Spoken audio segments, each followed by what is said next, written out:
screen share. Okay, so I'm going back to your slide.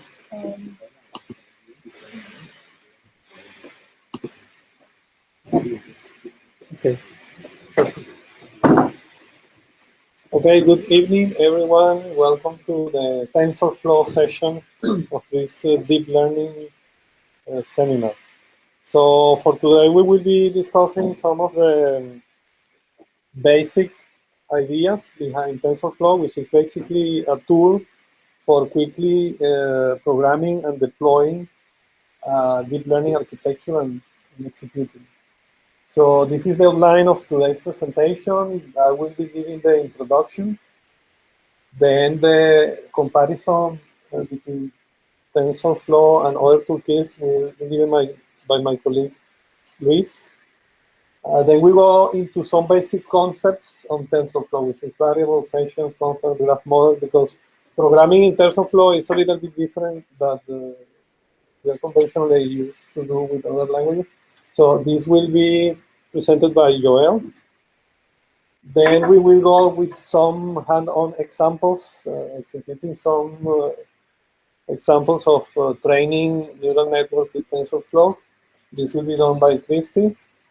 And finally, we will talk about some examples of what people is doing out there with TensorFlow. This will be presented by Luis again. So if you have any questions, feel free to interrupt and we can go in details for the discussions. So basically, well, I want to thank to my colleagues today because they put a lot of effort on preparing additional slides to present more clearly what we want to transmit today. So some of the slides here are in the original set of slides. Other slides are complementary to those. So basically, if we look at the deep learning, there is a lot of tools out there that allow to work with, that allow to deploy and train deep learning architecture. So we have Torch. This is commonly used or Facebook is pushing a lot for the use of this tool. We have something called Café Teano, that is a classical implementation of deep learning over Python libraries. We have this CUDNN. This is the CUDA implementation for deploying deep neural networks into GPUs. We have TensorFlow, which is the one we're going to be talking today, and so on. There are a lot of things. There is something called CMTK by Microsoft. MATLAB, of course, also have tools for deploying and training neural networks, and so on. So when you look at all this amount of tools, one question is, well, why or how we select the one we want to use. So in the first slides, we will introduce TensorFlow, and the idea is to better understand why we are selecting this one and what are the advantages of this particular platform over others. But there is actually, you can use whatever of these tools for the same purposes. So, okay, that's a good question. Not all of them. I mean, so MATLAB, you need to pay. There are a lot of, some of them are open source, of course, like most of them, but not all of them. Okay. So, okay, if we talk about model specification, there are two different types of approaches to deploy and implement neural networks. In some cases, we use configuration files. So that means you create a file where all the specifications of your network or layers of the network are there, and then these files are read by the platform and compile or execute into a particular architecture you want to train and deploy. But there is a different approach. Okay, for configuration file, we can case like the CMTK by Microsoft Café and others. But we also have a different kind of a specification which is called programmatic generation. This means that you create a sort of program that describes how the architecture of your implementation is, and then somehow you precompile this into a particular platform environment in order to execute some native code. That's the example of Torch, Piano, and TensorFlow, for instance. For these models, you typically have a different choice of languages. Theano and Tensorflow use Python as a high-level programming language. In the case of Torch, it's based on Lua. So advantage of TensorFlow is basically that it works with Python, and as you already know, there is a huge of people that provides free libraries and infrastructure for Python. Yeah.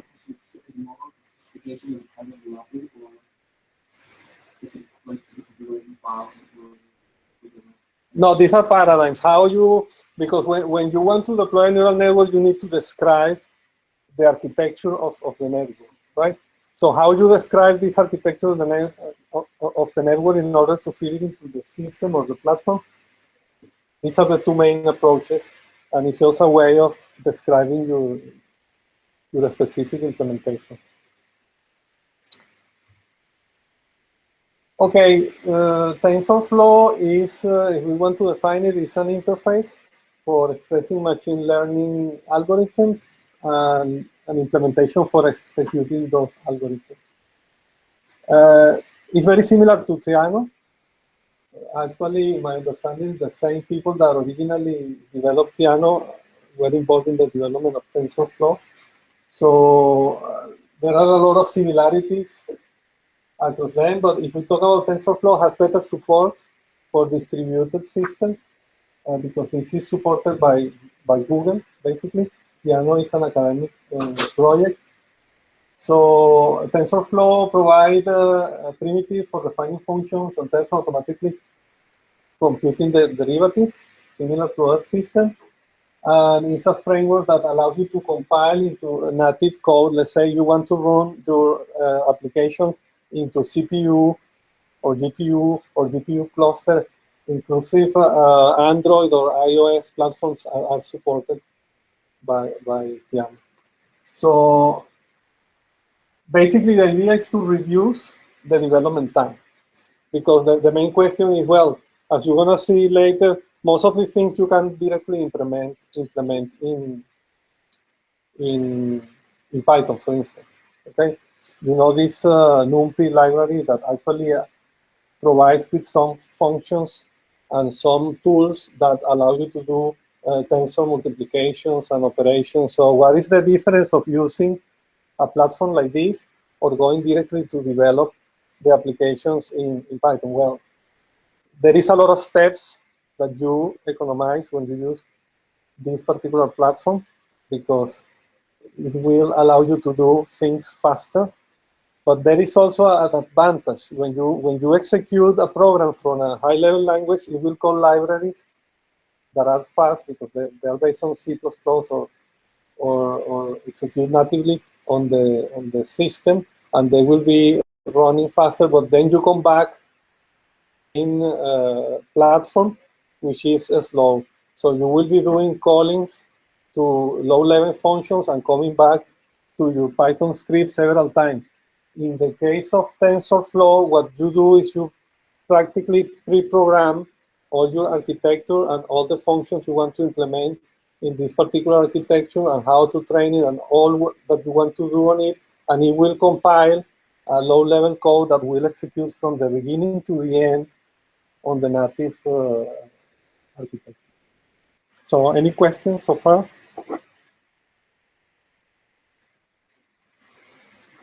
Okay, data flow graph. The idea of programming with TensorFlow is expressing the particular neural network architecture or operation flow that we want to implement into a data flow graph.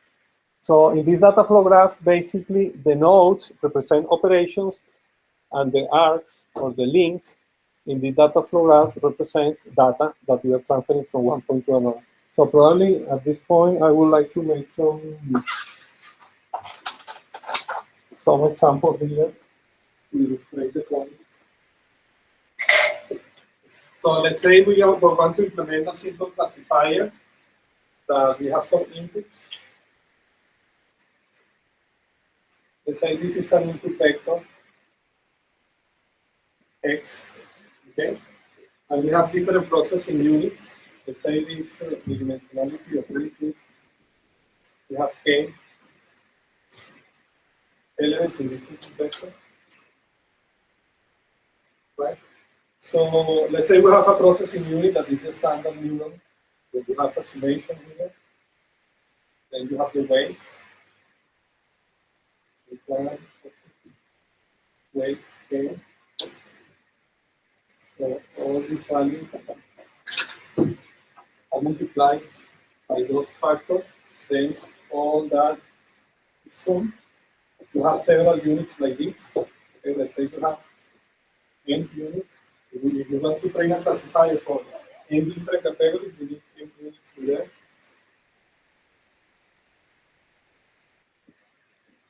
So this is the input that is fed into this processing layer, and then we have here a softmax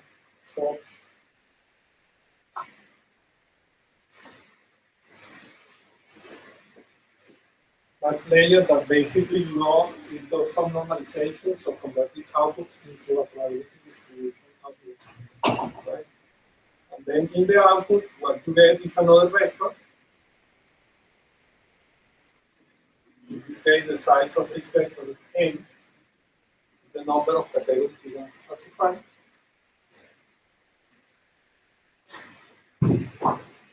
And this is our simple architecture for a classifier. Right?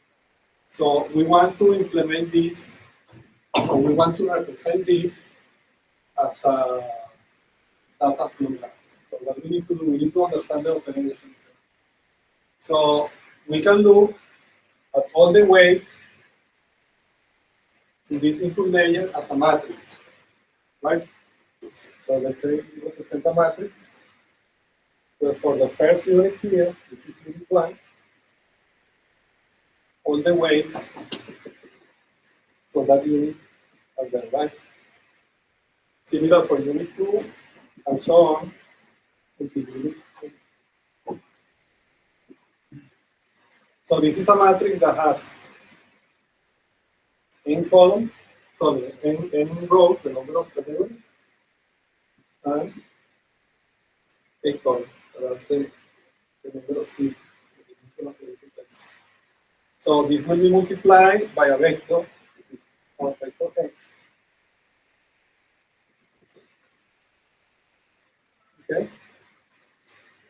Then we will add a vector of bias terms,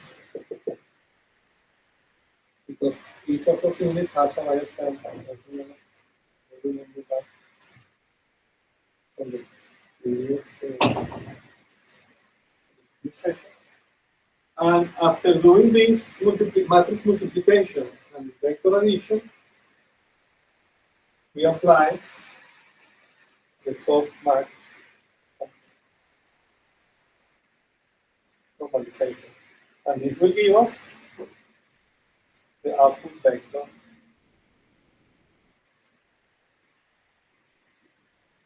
one. Right? Clear. This is what is specified for the forward computation for this particular network is represented by this. Okay, so now how we represent this in the form of a graph. So we have an input vector, which is this one,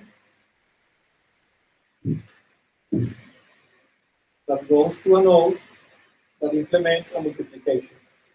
So let's call this node M. Right? And this is a matrix multiplication of the input vector times the weight matrix. Okay? What happened next? The result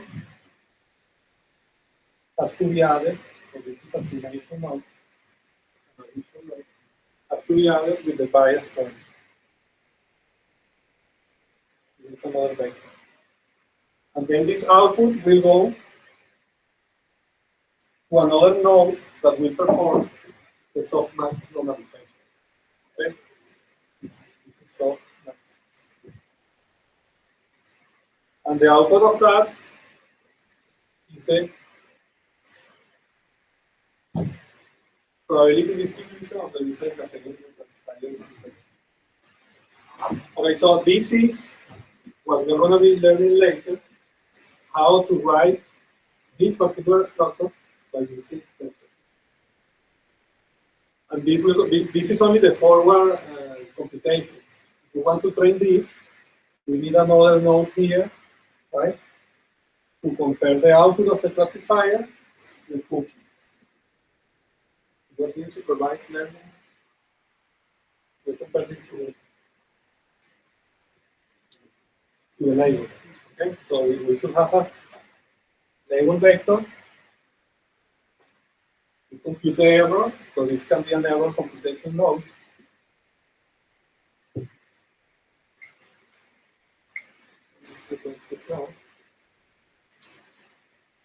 And from this error computation node, we go to an error minimization node. So here the optimization function is implemented. But this optimization function needs information from who?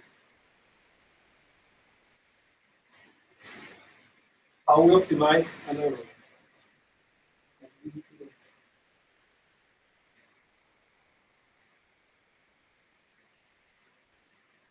Right, we need to know the direction of the gradient to move in that direction. So one advantage you're going to see later that TensorFlow has that it automatically computes the derivatives of all these things for us. So all this information is filled there. And when we have the gradient, what we do, when we move in the direction of the gradient, we adapt these values, right? We modify this value. So as we will see later, there are some particular elements that we need to define as variables because they will be contained. We have some values that will change over time, and there are other elements that are defined as constants, like the input. The input is an array of values that are fixed for training data, so this will change. You will look at this in more detail. So basically, this is the kind of description that we need to generate with our TensorFlow code for the implementation of this. And the advantage of this is very powerful because here we are describing one input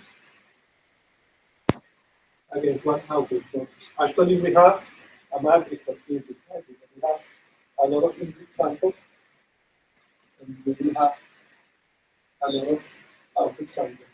So in this particular implementation, this can be a matrix, this becomes a matrix, this becomes a matrix, and TensorFlow is so you need to care for this. If you do this in a conventional programming language, this means that you need to write more force and more loops.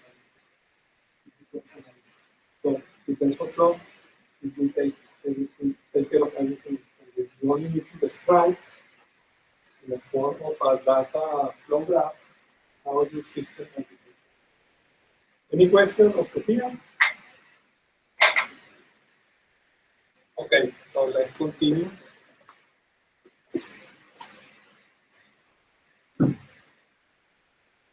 So the core implementation of TensorFlow is based in C++. It will execute on different architectures, or different kind of systems, depending on how you instruct it to compile.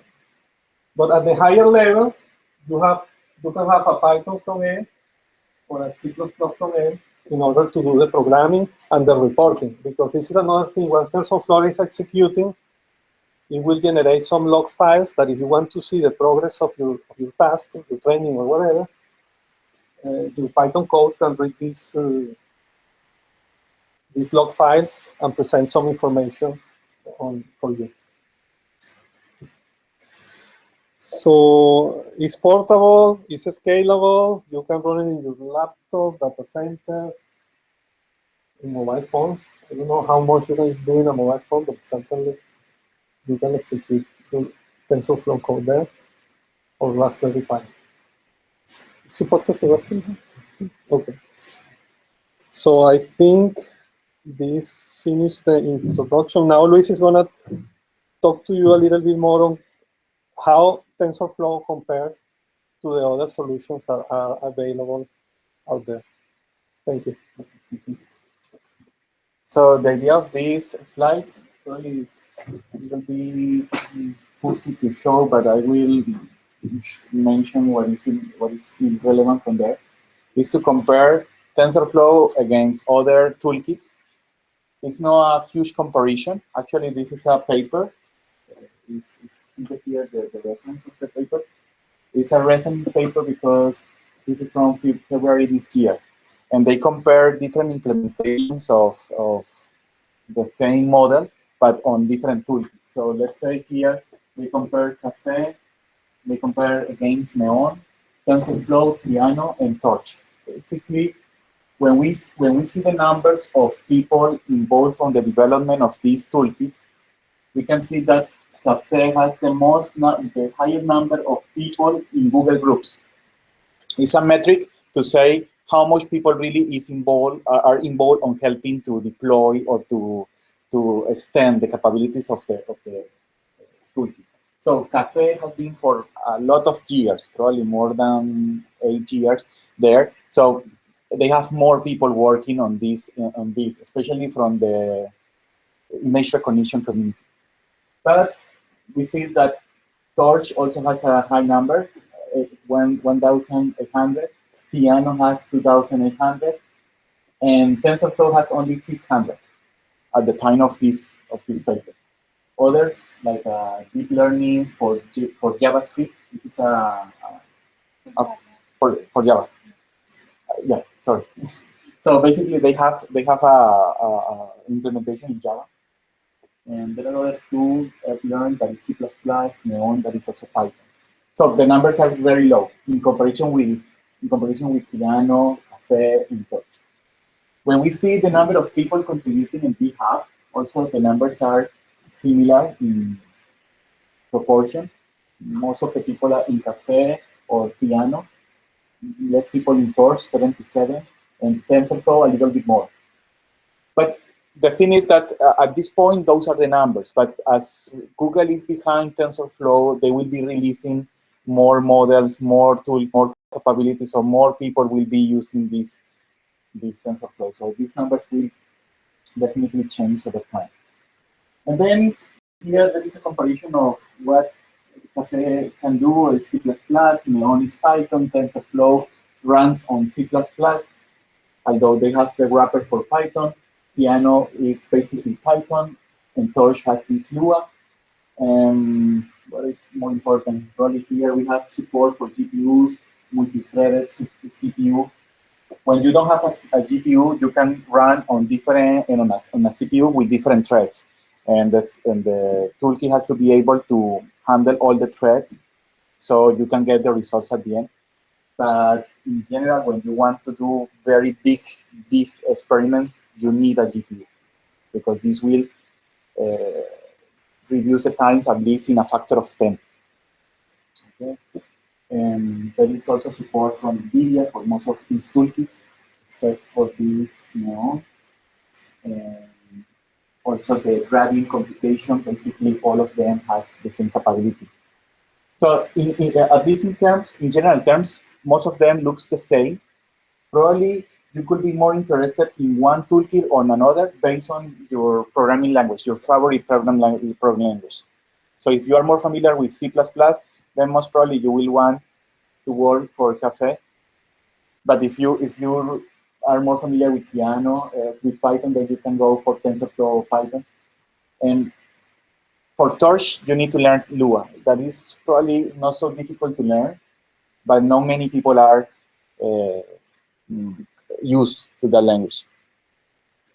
So let's see one of the results in the paper. There are many results. I am just presenting two of them.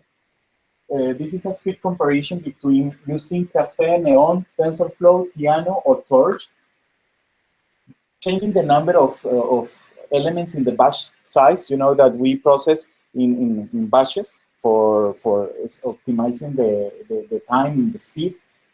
So if you use very number of elements in a batch, then basically all of them looks the same. But when we increase the number, then we can see more difference, because this is how the system handles the communication with the GPU and the processing of all this data. If we have 500, let's say in this case we have 500 samples, so remember those are multidimensional samples, then the toolkit can decide to try to run some parts in the GPU, it can decide to run some parts in the CPU, so it's up to the toolkit or the designer how the system will run those 512 elements. So here we can see differences between the different toolkits. But I wouldn't say it's too big. Probably TensorFlow is not the fastest one, as we can see in this example. We have Neon, in this case, is faster.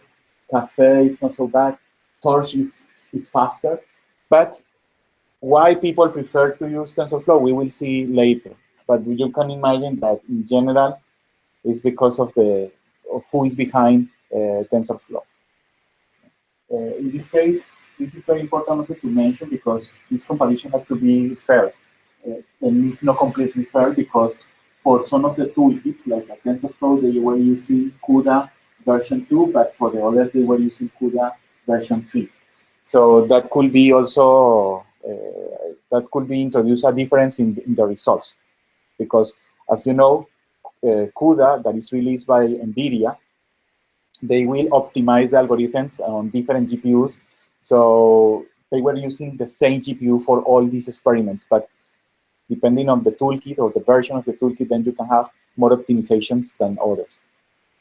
But in general, also from my experience, TensorFlow is slower than the other toolkits. Okay. If you have questions, just let me know. For those that are probably asking what is AlexNet, this is a kind of image recognition topology. It's very old, but it's a good comparison because all these toolkits, they have their own implementation of AlexNet. Is there a version that open source version of TensorFlow and the production version of TensorFlow? I mean, if it is really slower than the open source version, I mean, it's not a good thing. I mean, it's slow now, but they are improving the algorithms continuously. And also, I think for production, they have their own machines where people can they have their own cloud. So probably they can have more optimized hardware implementations there. But in these comparisons, they use the same computer, basically the same GPU for all of them. So I will say, depending on how much you can pay and the amount of data you can have, then you can get different results. But in the long term, all people are expecting that these numbers will reduce for sure. So I can add Yes. so from that, I know actually the path definition path, the insertion and timing of the same. But then in order to integrate that path into actually one internally, people have something different that we think is because of that. Oh. Yeah. It's not to be better. Yeah. And secondly, I think It's from February. February, yeah. So TensorFlow released a new version. There are at least 2 other places where you can go and check because they continuously change the results. They do this benchmarking on a sometime basis. So this paper actually was from 1 year ago. Then they updated in February. So they will be updating this paper for sure. Okay, the second comparison probably is more appealing to us because it's an implementation of LSTM that we have been reading about in the last few presentations. And here they are comparing how the system performs. It is not TensorFlow, but because Piano somehow is inside TensorFlow, we can consider a good comparison. So they are comparing how it works with CPU or GPU. So as you can see, for CPU, Torch is faster. It's almost half. But when we consider the use of the GPU, in this case, both of them has the same CUDA library, you can see there is a huge difference. Okay, in terms of implementing the grading, or if you have to implement the forward step, also there is a huge number or a huge difference between both. So why? Because probably TensorFlow and Theano has been working more on using GPUs. More people are really interested on working with GPUs rather than CPUs. But it's a matter of time that they will manage basically going through the same numbers. So in comparisons, really this slides a lot, but let's go fast. Basically, Theano and Torch are the most extensible frameworks. They support different architecture libraries. They have the symbolic differentiation. Also, we have the things in Theano. In terms of CPU, Torch performs the best, and then we have Theano. But in the long term, also we can use Nguyen if we want. In terms of GPU, there is a huge difference. In that case, this is in the one that I show is only LSTM, but they show different results on different architecture and tasks. So here it depends especially on the type of the architecture and the algorithm. But for training, Theano is faster when they have small networks. Torch is faster for larger networks. Nguyen is very competitive in GPU for large convolutional networks. For GPU, when we are talking about training or deployment, for instance, for LSTM, then we see that Nguyen is really, really the best. Then for TensorFlow, what we can say is that it's very flexible in terms of homogeneous or heterogeneous devices. And especially for the various parts of the computational graph. This is also interesting because when you define the computational graph that Rafael was talking, the TensorFlow allows you to say which part you want to be run in a GPU or which part you want to run in a CPU. And if you have several GPUs, then you can decide that this part will be in this CPU, this other part in the second GPU, and even they can be in parallel. So you can have you can send batches to different GPUs at the same time. So GPUs, but the performance on a single GPU is not as competitive compared to other frameworks. So I think, as I say, this depends on the long term, they will manage to improve the performance for sure. So now the question is why people prefer then TensorFlow? Basically, because there are some additional tools I'm going to talk later. They have a high number of pre-trained models. There are high-quality tutorials. If you go to the documentation, it's very, very easy to follow and good. They have a continuous development. A lot of people are working for this. Google has cloud services, and it's also scalable. Here is just a list of different things that I don't want to repeat. Basically, they have optimization algorithms, math expressions. All of those are optimized for TensorFlow. So what are those additional components? I want to refer to only two of them. There could be more, but two of them are more relevant. One is called TensorBoard. This is a suite for visualization that make it easy to understand, debug, and optimize the programs that we create. TensorFlow operates by reading, TensorBoard operates by reading TensorFlow events files, which contain the summary of data that you can generate when running the TensorFlow. So when you have a TensorFlow implementation, you can save kind of logs files, and those log files are read by this TensorBoard, and they present it in a graphical way. I will show you later how they represent the data. But basically, the steps to do this are four. You create a graph in TensorFlow, so I need to create your own implementation, your algorithm. But you need to specify this summary data that you want to create, these kind of logs files. So if you have different layers, then you say, I want to save the information for this layer with this name of this file. And then this information later is read by TensorBoard. Then you can merge all the summaries because you can have different,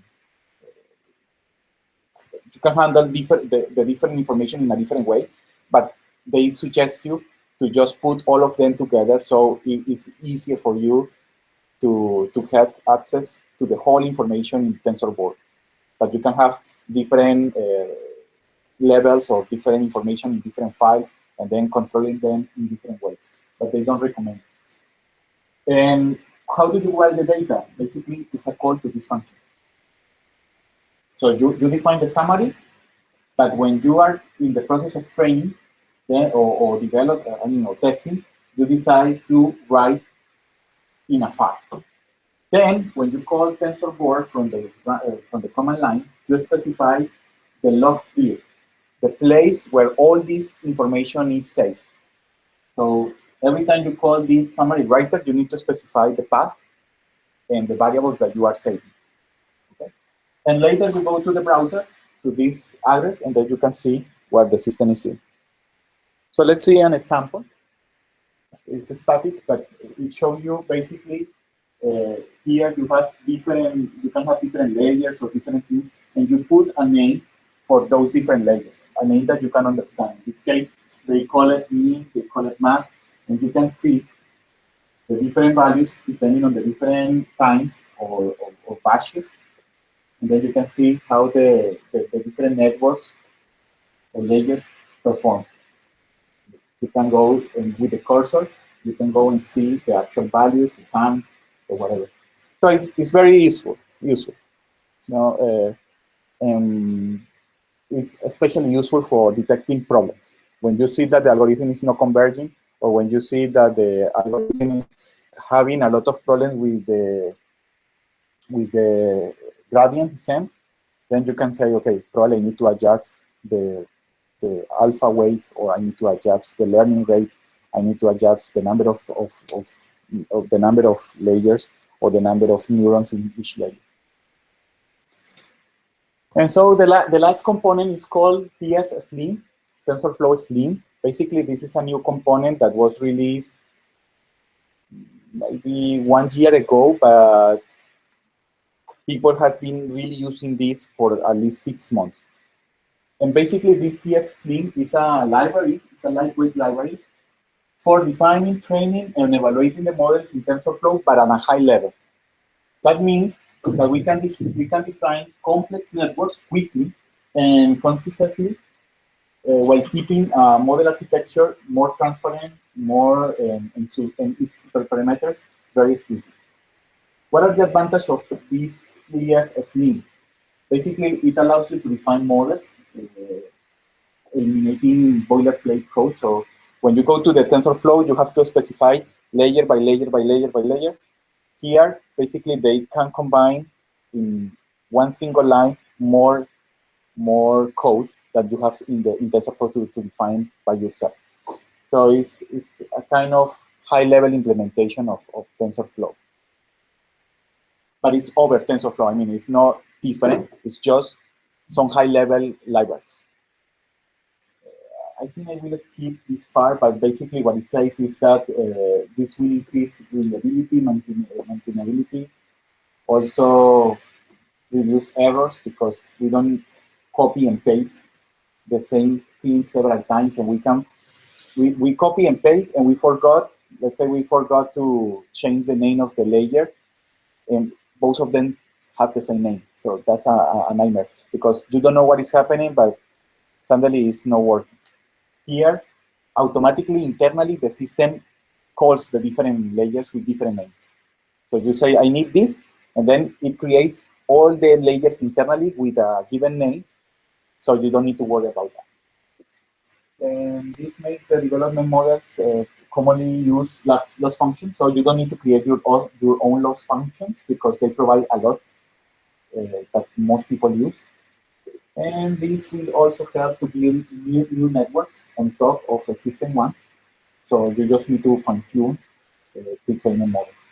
So people that are not familiar with TensorFlow, they can go for TensorFlow Slim, and then it should be easier to implement different kind of layers. Okay.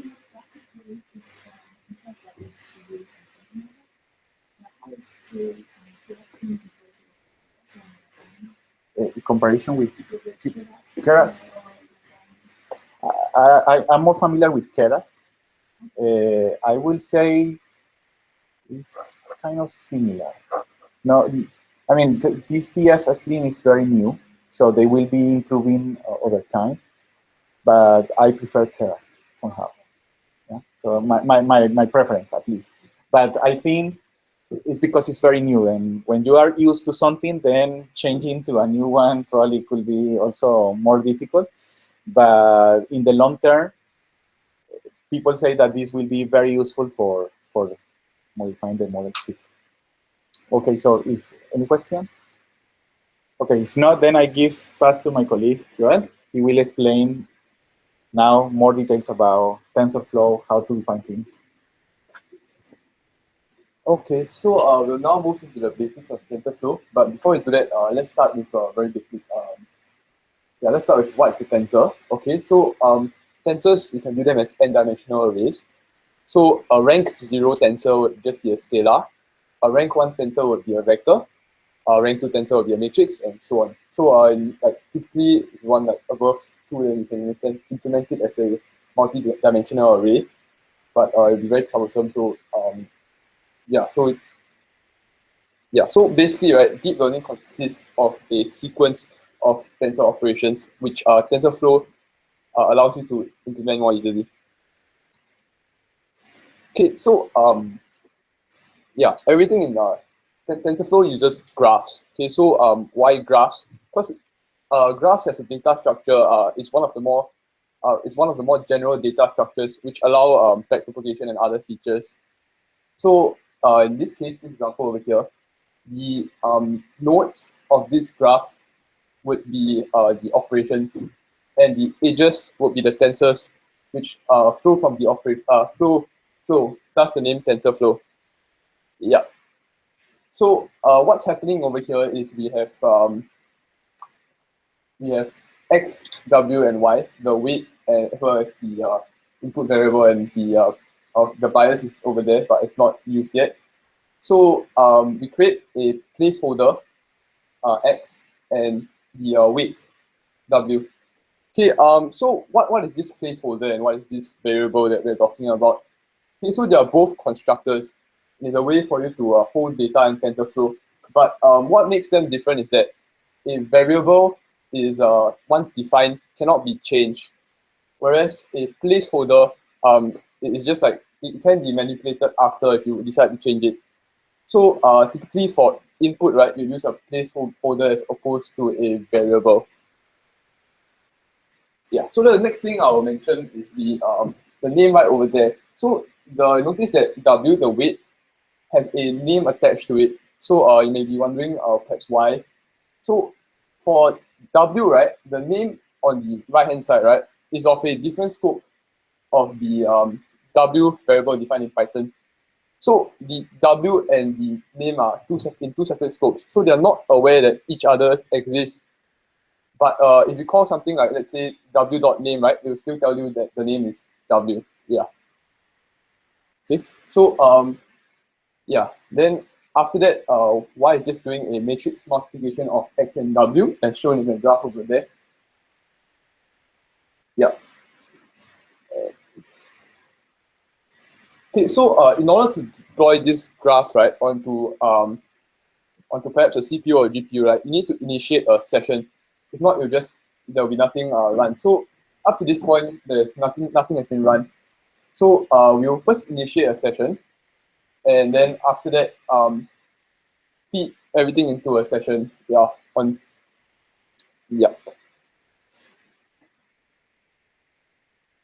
And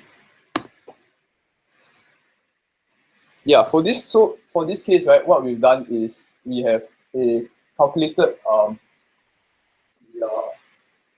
Wx plus b through this matrix multiplication, and gotten to but we yet to implement the solvex function. So after that, we print the output and we close the session so as to save resources. Because if you run too many sessions at once, the session remains open, it will waste resources. Yeah, or alternatively, you can just run the session like this.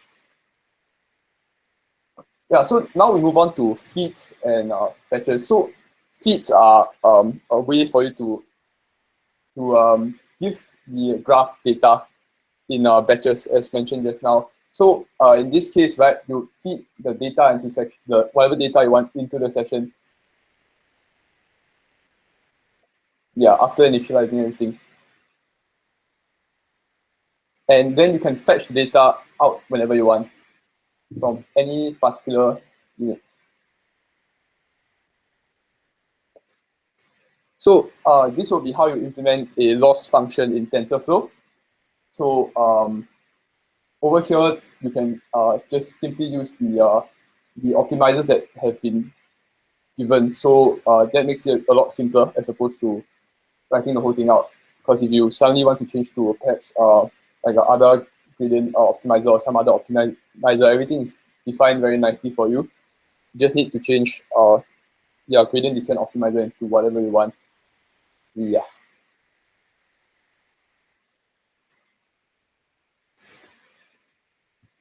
Okay, so this is just a further elaboration on the optimization process.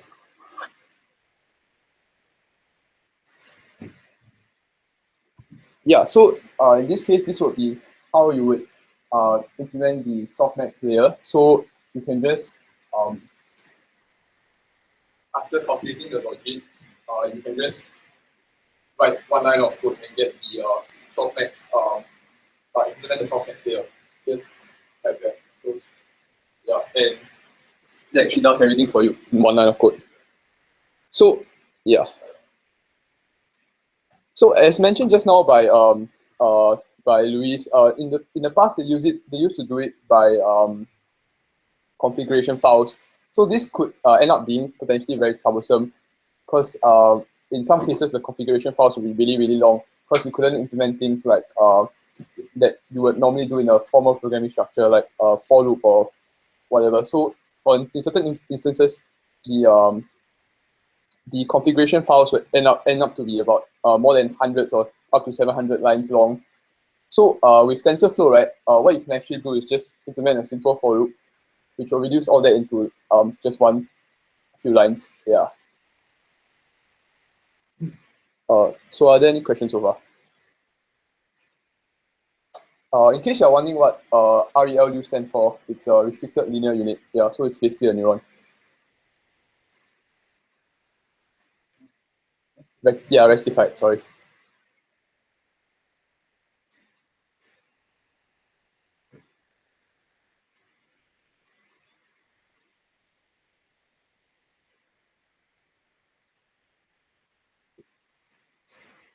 Okay, if not, then are there any questions?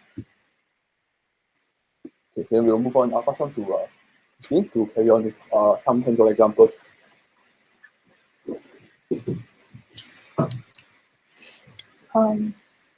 Okay, so I put up the link for this tutorial on GitHub. Before I go to the tutorial, any question about like installing TensorFlow and things like that? No? Okay. Then, so these examples, actually things that I curated from the number of tutorials I've seen that look like interesting to me. I sort of pick a few out and then simplify them a bit to make it easier to explain. So I'll go from the very simple one. So this is a Jupyter notebook. This is a bit tricky.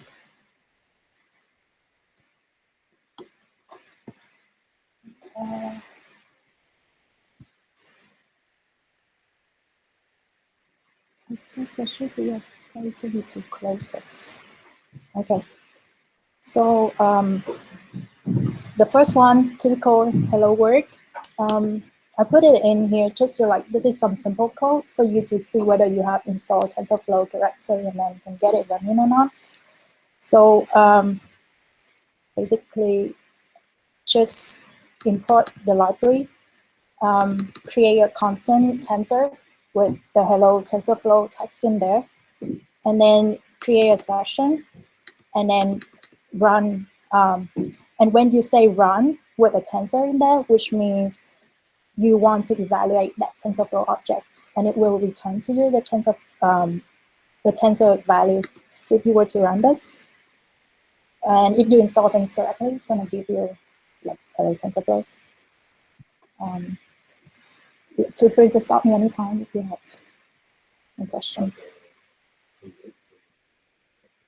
Yes, so this notebook is actually on GitHub.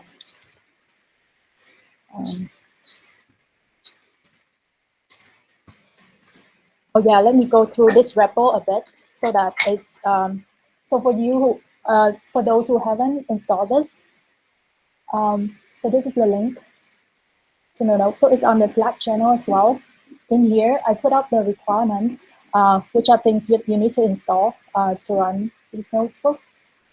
So you need Jupyter, you need TensorFlow setup. The easiest way I do is just pip install. If you want for CPU, install the CPU link. For GPU, install the GPU link. And then, so one of the example for Worktuber, I'm using this input dataset. So you should also download this dataset and put it into the same folder as these notebooks. And then it should be able to run. And I also put out the TensorFlow API doc, which is like really useful when you code things. So anything you don't understand, just go to this page and do a quick search, and then the documentation is very clear. These are the links that I've used for these tutorials. In these links, they have like other tutorials as well about like computer visions and things like that. If you're interested in, you can also check out these tutorials. I highly recommend this one. Quite interesting. And on that note, there's actually a course on TensorFlow and Udacity. Anyone's like really hardcore and want to know more, totally go and check out that course. Yeah, so just, I actually have other examples on my machines, but it requires like other outputs as well. So I don't put it up here yet, but later on, if you're interested, just like let me know. I'll give you more details about those. Great, so let's say after this, we know that we have an install running happily. Then the next sort of easy thing you can do with it is to do a linear regression.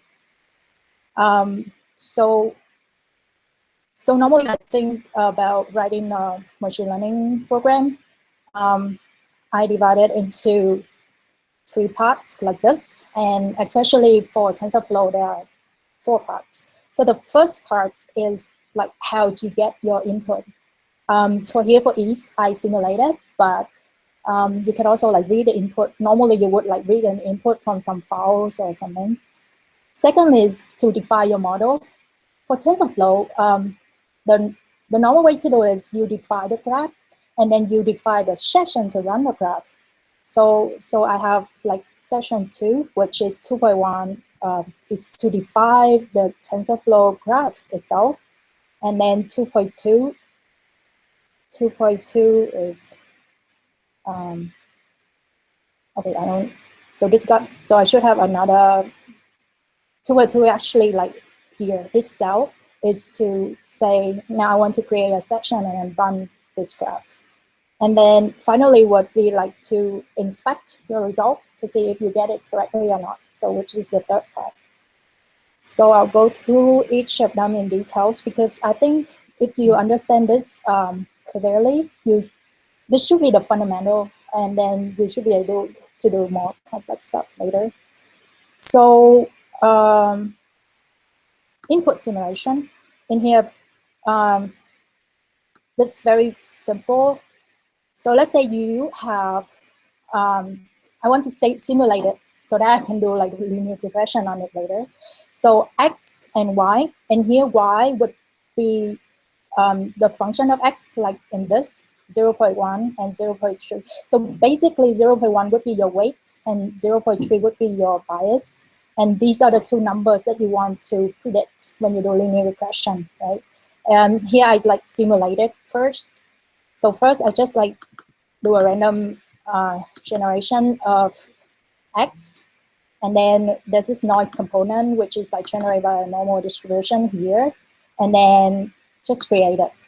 So after this cell, what this cell does is that it generates X data and Y data samples. And then just for visualization, let's quickly plot it out. So X, Y. Yeah. So clear about the cell. Yep. So now let's say we have the sample, the input samples. Now we want to define the TensorFlow graph to do linear regression given this input data. So like I think Joel and Luis have covered later. Previously, you would have, you get to define a weight, which is a tensor with this form. So just like generate the, like randomly generate the initial weights is what this line does. Bias, you can set all to 0. So you don't have to like randomize it. And then in this step, the first value of Y would be just these initial value add together. And then here, this is a part about the training graph where you want to define things that are necessary, including what is the loss function, what is the optimizer you want to use. Normally it would be gradient descent optimizer. Now, in TensorFlow, there are a number of, by the way, I might just show you that. So this is the TensorFlow doc that I told you about previously. And let's say you were to look for an optimizer. This page like has everything. So just like open that Swing code, optimizer. Here, there would be like a list of optimizer. So you say gradient descent is pretty typical. I heard that ADAM optimizer is like very good these days. So people might want to use that. And then there are other stuff as well, like if you need exactly what you want, you can look for it. And for each of them, let's say for ADAM, if you go in, they will show you like very in details what it means with what each argument and things like that. So quite good. So this is about optimizer. And then you want to define your, so all these things are operations. The variable you see just now are tensors, and these are operations on these tensors. And then before you run, you would want to initialize on the variables that you have defined in the graph. So far, you just define the graph, nothing's running yet. So that's the thing. I think TensorFlow is like different from normally what we do in Python. Python, normally when you write something, it's like executable at that moment when you run the cell. But this thing, when you run the cell, nothing is running yet. It's the building graph stage. So let's say you have defined your graph, everything, and then now you would go to the session where you would actually say, okay, now take that graph and run this in this section for me. That's what you're saying. And normally in this session, you will say, okay, I want to use CPU, I want to use the GPU number 0, number 1, or something like that. So in here, you would define like graph, and then which device, which like hardware device you want to run it on is to define here. So as you see, run. So as run, when you put in a tensor, it will return to you the tensor value. When you put in a and when you put in an operation, it will execute the operation. So that's what session.run means. So here in it's actually an operation I put here. So when I run it, it will execute this operation. Now things start to run. And this with TF session thing, it's just like in short for, so normally you would open a session and then do something and then close the session. So if you don't want to like do that, you can with session, like typical Python thing. Now you, so here, when you first evaluate this tensor y, in the first run, like, it would be your initial value of y, y0. And then you can define like number of steps you want to do gradient descent. And then for each of the steps, then you would run this train, which means you would evaluate the train operation, which is like using the optimizer to minimize the loss. And then for like every 50 steps, you're gonna bring out these values to see like how things are running. And then at the end of this process, you would have your Y predicted tensor, which has the final value of weights. So I've run this, and so I also bring like what is the current step and what is the weights. And so remember so weight's supposed to be 0.1. That's what you want to approximate. And then bias should be 0.3, like how we simulated in the first place. So as you see, when it runs, the like more steps, the closer these value of weights and bias like approach what you want to approximate. So you can like check and see if things are running correctly. Sorry, any questions so far? So yeah, so reduce mean. This is to actually just calculate. So this square would be take the difference, right, and square. And then this would take the average mean. So what I normally do, if you want to know what it means, I will just go here. And then you would like see what it's supposed to do. If you would. So this is to compute the mean of the elements across the dimension of a tensor. And this tensor in here is actually, the square of the difference between the predicted value and the actual value. Yeah.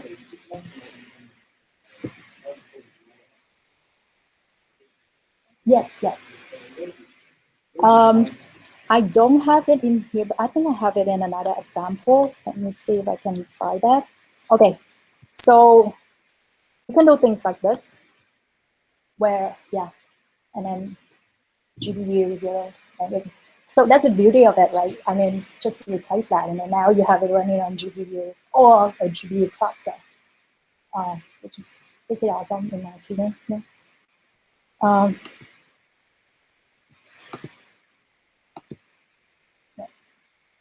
It's easy as that.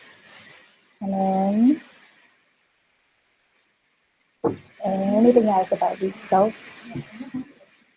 So when you're creating the network, that is, yeah, so you define the variables W and UN. Yes. Yes. Right.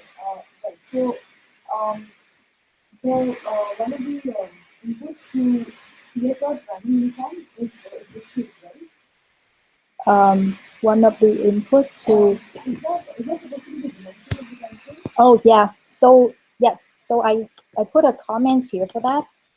Here, which means you want the shape of This is the dimension of the tensor. yes.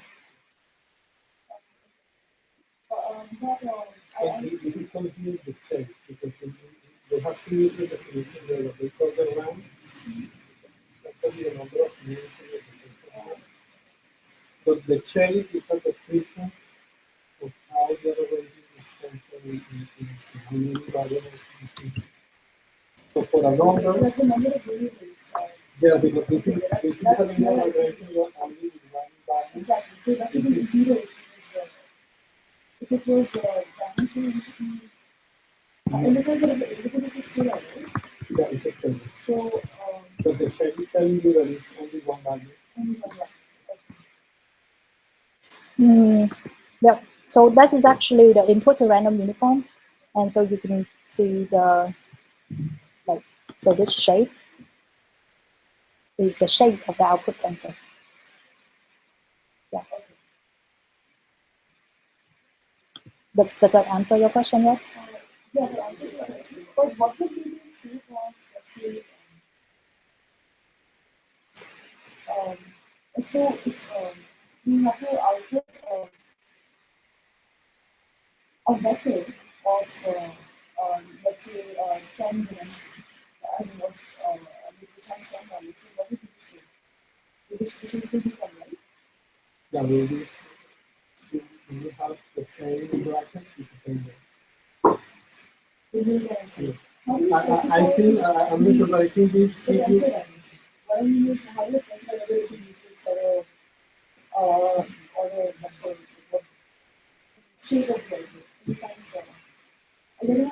Yeah, probably you can go to the manual that you saw before because it that you have arrangements of brackets inside brackets and commas to let the system know in what direction you want this vector. It can be a color vector, can be a matrix,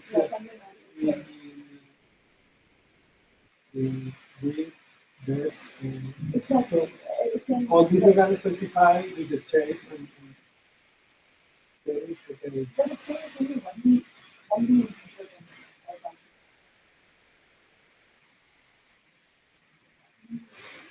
No. Because you define in one row the different dimensions. So you can have 1, 2, 3. That means 1 row, 2 columns, and 3 depths. Yeah. So in one single vector, you specify the different dimensions. So you shape and not the this number is called of the shape. Yeah.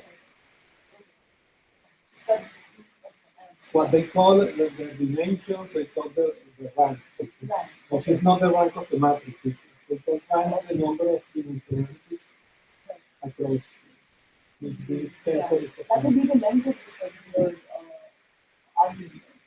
If the length of this argument is 3, then 2 dimensions. That's why the mean value is 0D, because it's only a single value. But in the other, you can specify different values, different dimensions. So, yep.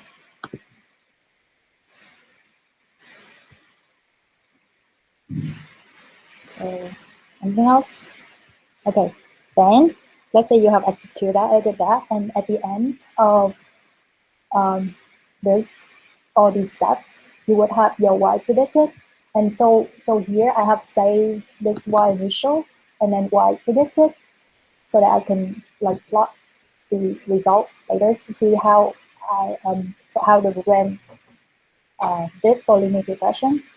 And so if you see here, this is the actual y, the blue color, like how we simulated it. This is the initial value of y, like before you run linear regression. It's like this is how we initialize it. And then at the end of the 200 steps, this would be the predicted y that you have here. And then you also can see that like the weight is really approaching 0.1, and then and bias is also approaching 0.3, which is what you want. So just like to double confirm that you got things running correctly. So this basically it's for.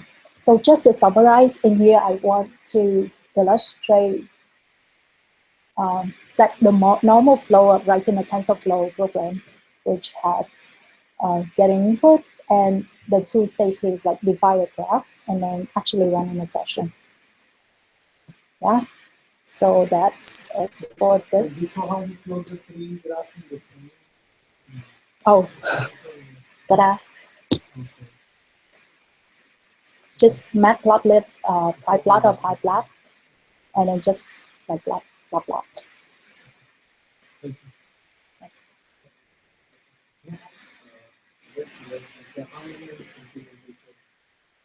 RNN. Oh, you mean this one? So I haven't put this into whether it's complex. I mean, sort of, I would say.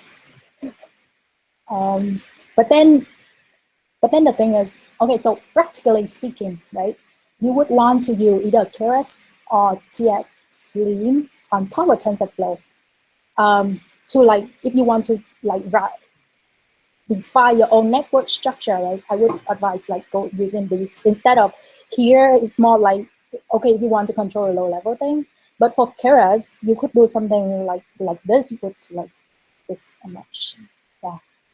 So normally people won't write this unless you want to control everything.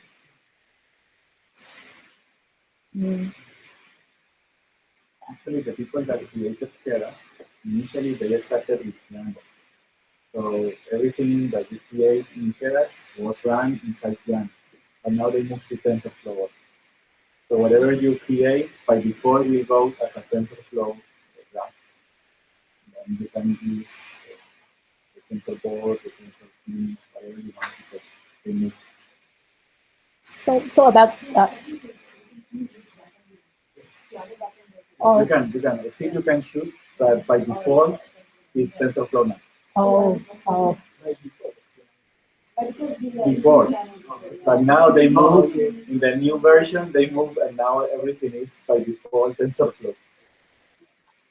So Theano and TensorFlow are basically very similar. The only difference is that Theano is maintained by an academic lab, and TensorFlow is like by Google plus independent contributors. So you would expect the level of, like, in terms of production level that you want, TensorFlow will be better, because a group of researchers maintaining some code base sometimes get messy sometimes. So sometimes. Yeah, so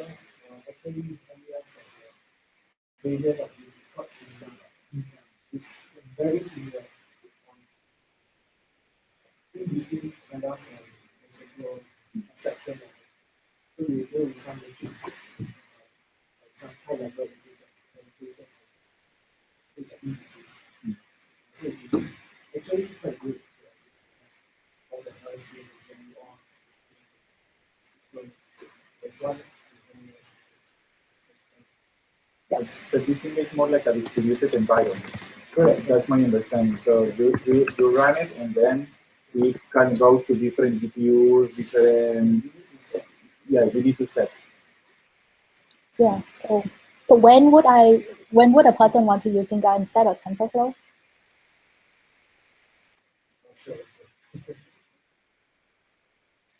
So Singa was developed by our database systems group because all this TensorFlow is about data movement operations. That's why it was developed by the database group. Yeah. So they've done some benchmarking. TensorFlow is slightly faster. They had GPU support before TensorFlow did, but I don't know. I'm not really quite sure what's the Singa thoughts. The good thing is it is backed by Apache. It's the only Apache project in Singapore that I know of, so it's supported by Apache. Apache that is interested enough to put the federal mark. So it's part of the community. But it's not that widely used. So I don't know. Like Rafael said before, whatever you start with is probably good. Even within the US, most of our research is. So if you feel like go at US or go Singapore, give it a try and then see. Yeah, I'm sure a lot of our researchers could use it if US had a backend. If you don't have a backend that compiles to say that they probably end up using something like Piano or TensorFlow, just because all the work is already done. And anyone has coded in Singa before? Like, would the program be simpler than to write TensorFlow based program? Yeah, I mentioned that. It's in the middle, so the program you write will actually be shorter, like sort of simpler. Oh, okay. So we do it with more matrix and class.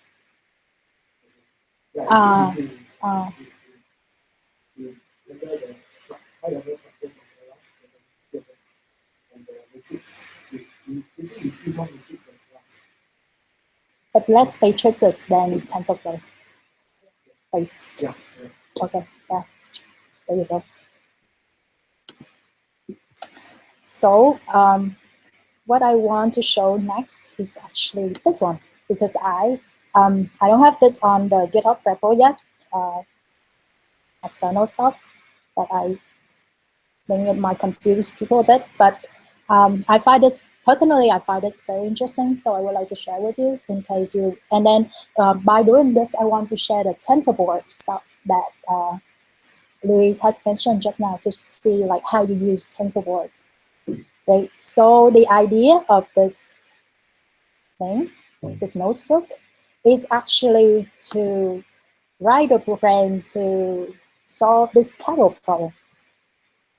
So this is just this is a knowledge competition on Kaggle called leaf classification. So the point of this competition is to take about 1,500 images of leaves, and then there are these leaves belong to 99 species, and now you want to say, you want to look at an image and say which leaf belong to which species. So basic classification problem. There are 99 classes, and then there are 1,500 samples, each of which has about 160 features, roughly. So this is X, this is Y, and that's basically what you want to do. And then, so this notebook actually,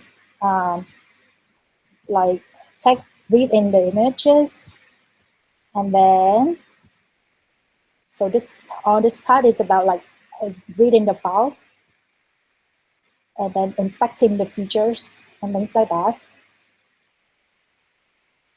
And then, so these are all like features related stuff. So let's skip through that. And then there's the load data function.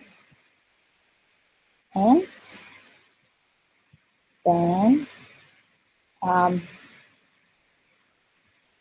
let's go here to the TensorFlow related stuff. So this is the TensorFlow related stuff. So this, so I just like highlight a few TensorFlow concepts in here to see like how we put it into practice. So as Joel mentioned just now, you use tf.placeholder for inputs. So anything you want to input into the program, you put it in placeholder. So in here you see all the X related stuff. X just like input. So all the X related stuff, features, you declare a placeholder for it. And then here is, so the neural net cell kind of thing. So TensorFlow has a number of type of cell pre-built. If you want some cell, just like declare it. And then there you go, you have it. And what else is, and then what else interesting in here? And then, yeah, so the TensorBoard. So the main point I want to show this is I want to show the TensorBoard stuff, okay? So for TensorBoard, you would like write these. So things you want to write, you have some summarize related function in there to say, I want to write this thing onto, so summarize variables, it just means you want to summarize all the variables. And when you do this, all the variables will be written to the log file that will be read by TensorBoard later. And here is just like some debugging code. And then you define the cost function, and then some more summary thing.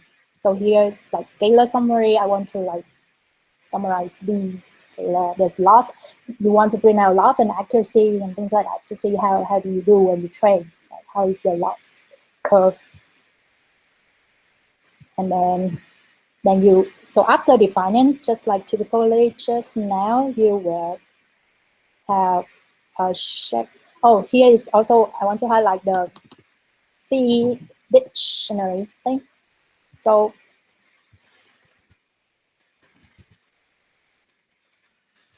here, so you put all these inputs, right? If you have more than one, you put all these input into like a fee dictionary, which is then fed to the session that run.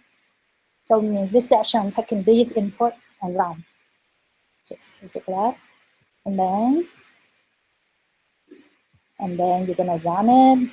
And then you would, like along the way, you would like to bring out, so after these few steps, you want to see like what is the, here is like what is the current accuracy, what current loss, to see like whether it's like decreasing or increasing as expected, something is wrong. And then basically, so this is like classification program, bringing things onto TensorBoard. So now I want to show the TensorBoard thing. So let's say after you run this, right? This is, I'll show you my folder. So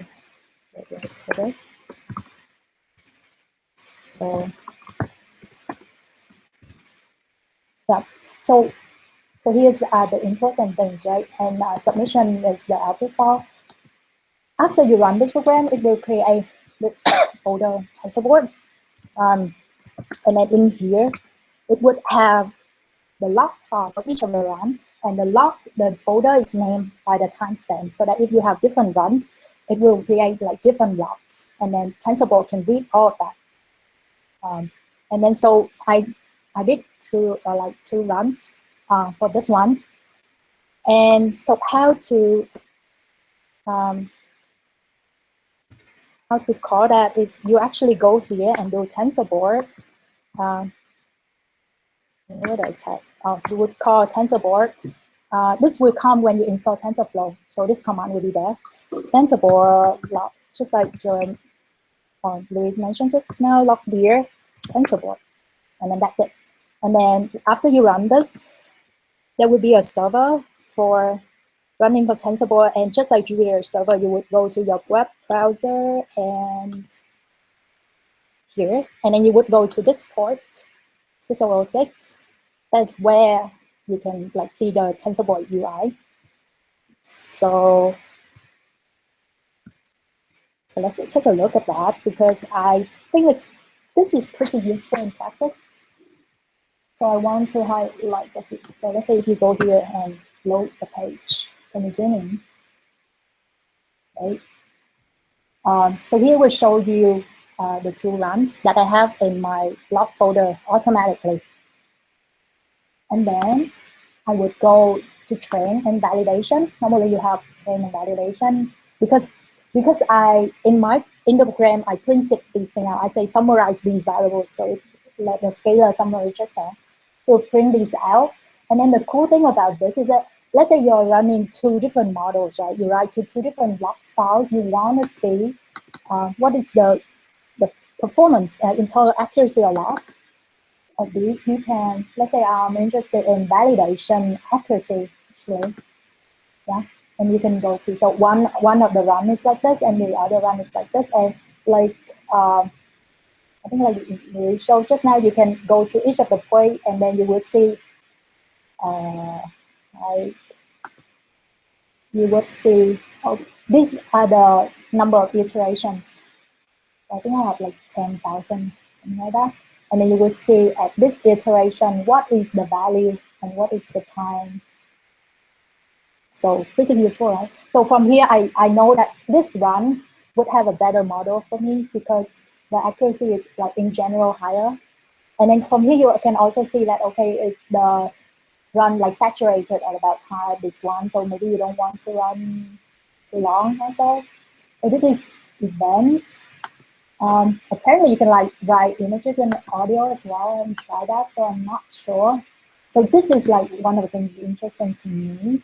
Another interesting thing is actually histogram, so this is the Y histogram, right? Which is the value Y, the value you're predicting. So, and then you can see like what is the weights and what given weights and like what given prices and things here. And then you can see like, let's say I extend this one, and then you can see like at this run, what is the distribution of Y. And so like you can inspect a lot of things from here, which, yeah. And all things is like automatic. You just write like summarize variables, and then it will be here for you. So this event is interesting, histogram is interesting. Another thing is graph. So personally, this is a bit tricky. So because the graph for a complex program is complex, like the graph is really big, and unless you write your variables, so just now they show that you can like name the variable, right? And when you name it, it will like appear here. But unless you write it in a like nice way, and then you need to write like sections to clearly define, okay, this is the scope of things, and then in here I have these variables. Otherwise, looking at this might not be that informative. But then, so in this big graph where you can SAY, basically what you can see is that what are the operations you define, what are the tensors you define, and how are the tensors flowing from like into an operation and out of an operation. So, and then you can extend, there's this extend thing. So because it's so big, like some of them, they need to like squash down these, and then when you extend Y, you will see, okay, there's like this tensor running, and you will see, let's say for this operation, what are the inputs and output and things like this. So when you actually define your network and want to test whether it's accurate or not, this is sort of useful. But then it's, I haven't been able to like make full use of this yet. So I don't know, anyone want to share their experience about this? Like how to make this useful? Sorry. Please.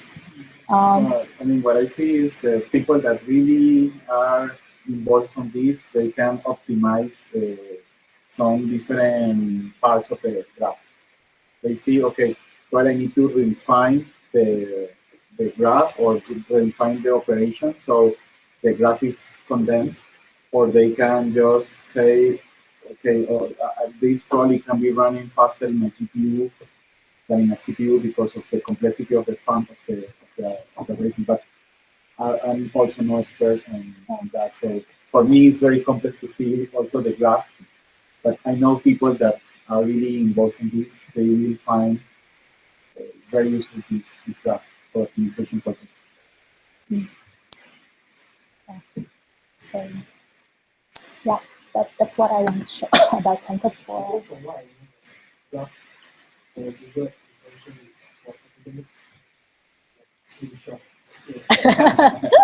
Really? Yeah, so yeah, researchers make use of it. Yeah, so that's so let's okay. So I think I have because after this, Luis is gonna show us some like fancy examples. So so since we're in NLP, I also want to show another one related to what we're doing here, which is go to back. So the second, this notebook is actually in the GitHub repo. So if you want to run it, you can just download it. So I'll just quickly summarize this. So this notes will implement word feedback, skip RAM, and negative sampling. So not SIBO, not hierarchical segments, just skip RAM and negative sampling. So if you want to know exactly what the model is, you can revisit one of our lecture, like 2 or 3 or something like that, which talk about skip RAM. And so this takes an input, which is this file, which you need to download. This is the first 100 megabytes of clean data from the from the English Wikipedia dataset. Wikipedia dataset, raw data, go clean it. After cleaning, take the first 100,000 megabytes. This will be this dataset. Yeah, and so meaning that you can actually run this whole thing on the whole Wikipedia data as well. And that will become some useful model. This is one of the. So what this does is, so there's just like from that 100 megabyte data set, it will like pick up by the top, like define your vocabulary size in there. In there, there would be like more words than this. But then, let's say for this model, I just want to build for 100. For 10,000 most common words in this corpus. Okay, you can change the number to whatever you want. If you want them to run it faster, just like lower number 100 or something. Then and then here would be this generate batch thing is for the mini batch gradient descent to like generate the batch input for the gradient descent. So typically we also go and build a graph. So the graph is like this. And then you can deploy on the word-to-vec related parameters in here. You can play around with this. Say you change the skip window to 1, 2, 3, or something like that. You can change the batch size because it most likely will affect your runtime as well. So that's how we set runtime. And then embedded size is actually the size of the dimension of the embedded vectors that you want to have at the end. So you can also change this number, like you can change to 300, which is like the de facto number that we use. Then you define the things like as normal. So you would have variable, you would have optimizer. So here the UAD graph is another optimizer. And then loss and loss. And then you go create a section with the number of steps here. You can also define. So by default, they put it like 100,000 steps, but I want it to be faster, so I just like choose 10,000. And then at each of a by some gradient descent step, you can bring out a loss function. So ideally, it will like reduce by and the more you train, the more like meaningful the final embedding vectors will be, I guess. And then this part over here, just to say that, okay, after running this, right? So at the end, my word, let's say the word 5 is closest to which words after my training, after embedding. And then this is just like for you to see whether the things you're training make sense or not. So if 5 is nearer to like all the other numbers words, sort of makes sense. And then the final step is also like visualize the result. So here they take that 128 dimension thing, right? And then reduce it to 2 dimensions. And then the reduction method is called TSNE, which is like just a PCA, or is a reduction technique. And then after you reduce that 128 to 2, you can plot it out. So it's not an informative, but then you can get a sense of like which words near to which word, and also for like researcher to snapshot and present in papers. And then you can, so yeah, you can see like which words is nearer to. So this will sort of make sense if like your word vector at the end makes sense. You can, but then all the time I would see like weird stuff, like things that are supposed to be nearer would be like further, and then things that are too nearer. Yeah, but then you just like snapshot at the right place. And yeah. So I encourage, since we're doing NLP, and so I encourage you to like check out the GitHub repo and then run this, and then like go through line by line too, if you want to really understand what is like word-to-vec skip grammar symbol behind the scene is about, then this is really good.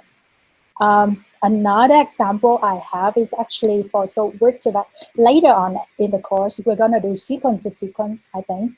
And there's this another notebook on using recurrent neural nets to do sequence to sequence for translation.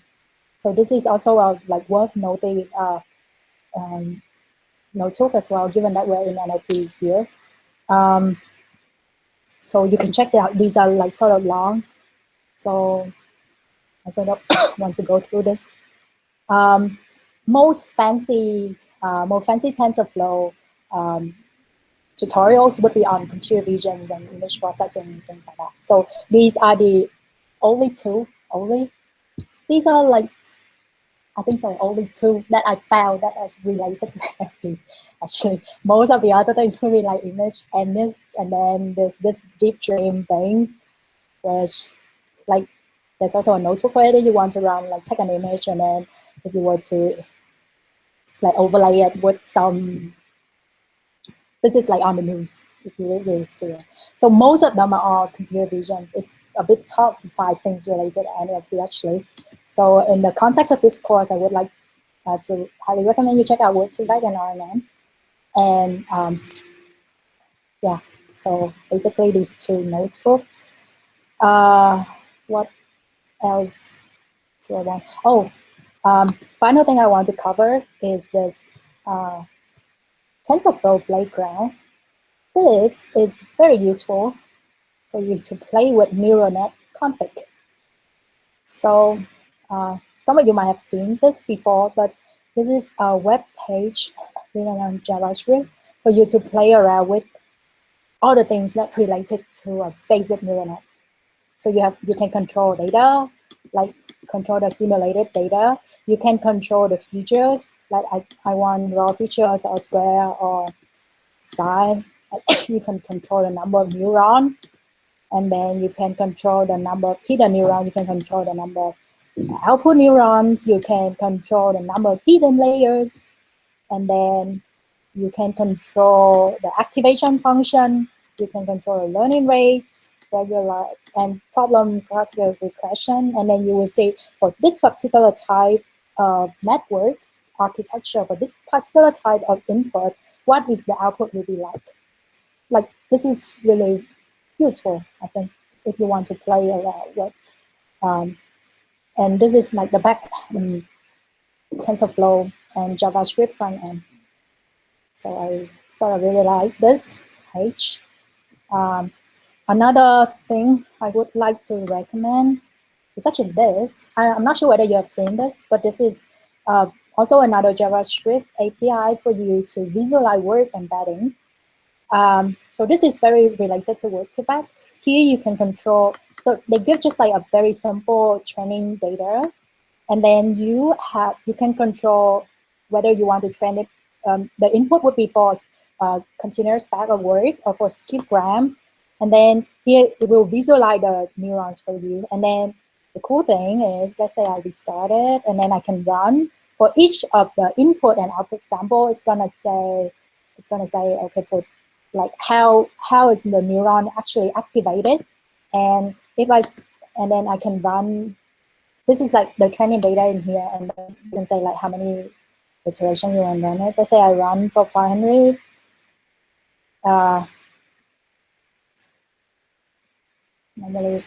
Okay, and then at the end, so they also have TSNE visualization of the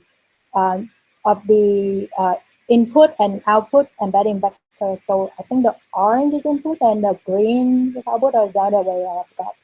So they can also visualize the vectors for you, and can also say, so let's say you're clicking these, right? Let's say E, and then juice, and then you would see like when for certain input which neurons is activated, and then so the red, the colors means that neuron is being activated. The blue means that it is inhibited and things like that. So you can go to this tool and like see. So I find it quite useful for understanding word-to-vec in some sense. So so yeah, besides TensorFlow Playground, I also highly recommend this. You can check this out. And I think that's it for me. So let's get back to the. So Louis is gonna finalize the presentation with some of the more fanciful examples if you want to run with TensorFlow. So, since the time is almost, what do I? Oh. It's down. I will go very fast on this. Basically, these are some examples of things that we can find outside of people using TensorFlow for different applications. For instance, there is a network called Inception that is released by Google. There are several versions of this Inception, but I think they have released only the third version of this Inception. And basically what it does is they take a picture and they tell you the category of that picture. So if we want more information, then we provide the link, but they have Inception 5. It's very, very big, and it's even powerful. The number 3 is very, very good, but the number 5 is even better. Probably at some point they will release. The good thing is that they release number 1, number 2, number 3, so they will be releasing over time. So we don't need to retrain everything by ourselves. We just can take those models and then we use for our purposes. So I think this example is very good because they are very similar, but it's still able to recognize or distinguish between the spotted one and the fire one. Okay, another thing that they are using is for Smart Replay. I don't know if you are familiar with this, but basically you have an application that when you receive an email in your Gmail, then it can provide some options to quickly answer your email. So it reads the code, the sentence inside the email, and then it says, okay, I cannot, I will meet you later or something. Then you just send quickly the information to the yeah. Yes, I mean, I think, I don't know if we can have the models or something, but definitely they explain how do they make it inside. There are things that they release, and there are things that they just publish. And I don't know if this one they release. Yeah, okay. Okay. Yeah, sure. The good thing with this, they say that at least on that day, 10% of the response from a mobile came from this use of Smart Reply. Then all we know about AlphaGo, they beat the champions of this game, the human champions, and they did it inside TensorFlow. Obviously, probably a very specific implementation of TensorFlow that they only have access, but they release the code later, so people can play with these technologies. Yeah. So neural art is similar to what you can say. Basically, this is taken from a PDF, so we cannot see that here there is an original image, and then you have another image, in this case from Macbook, and then you combine both of them. So you can see this image converted in some kind of Van Gogh paint based on combining both. And then we have another, we can just get a different kind of artist, a different painter.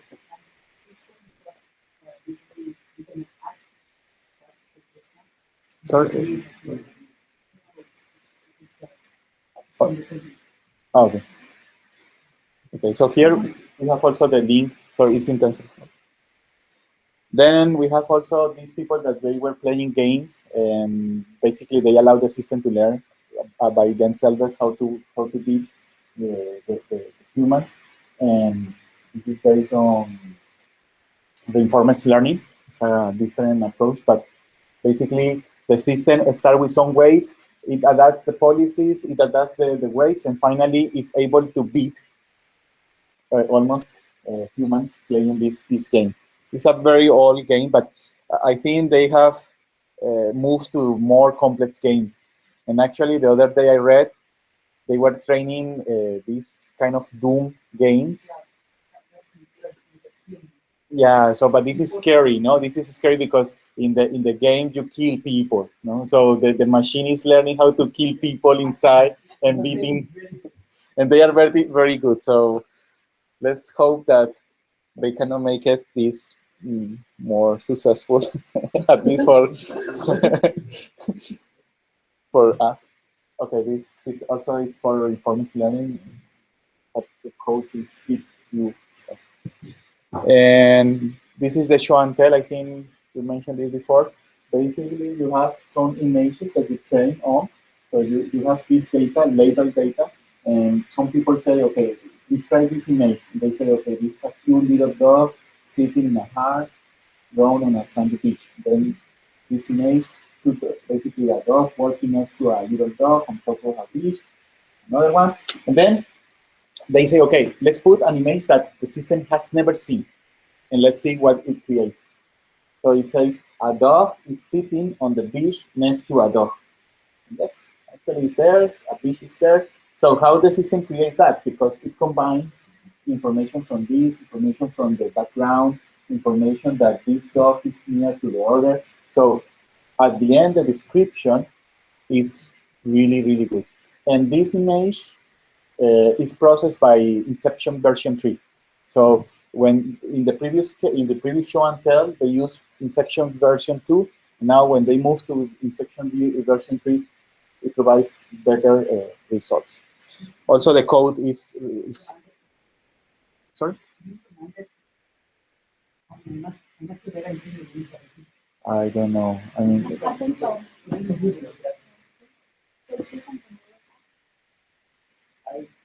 the references by Google. So this coming from I mean, the idea of this is that all those are implemented in TensorFlow. I think it's from Google. I think it's from Google, actually. Okay. And there are many others. So you have Inception, you have this show and tell, you have the language model on 1 billion words. Actually, this one is, they don't have the implementation, the actual implementation, but they have the model.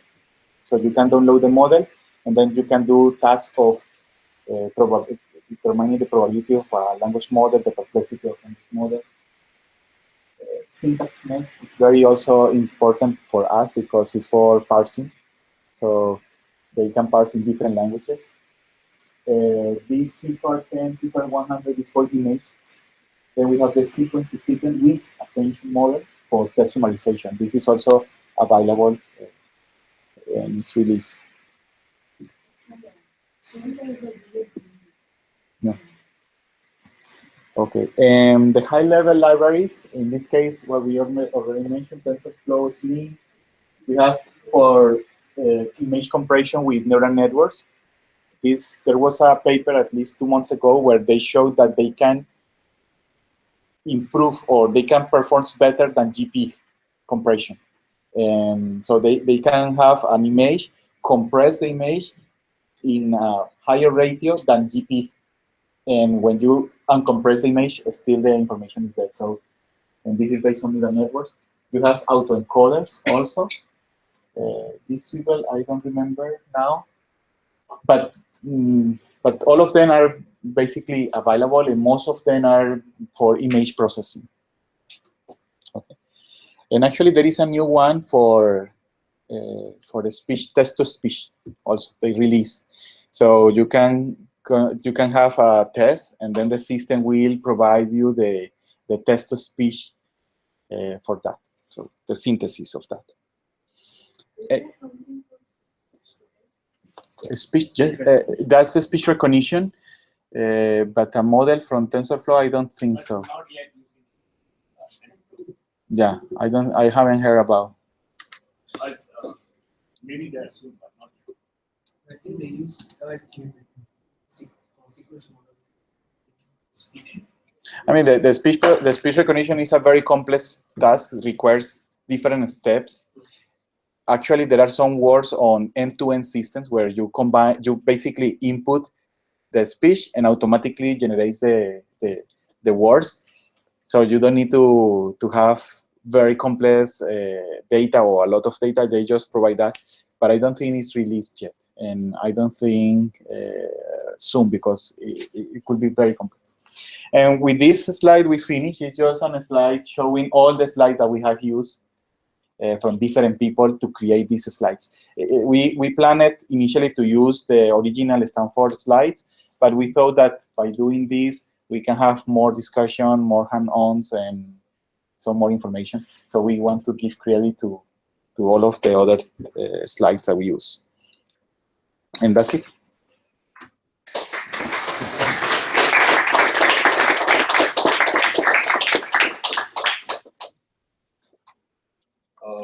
That concludes the first half of our course. As you know, this is actually run for about 5 students who are sitting here in the audience. So those of you who are coming around for session 2, starting next week, it won't be on Tuesday anymore. It'll be on Monday. So next week we'll be here in another classroom. I don't think it's in this room.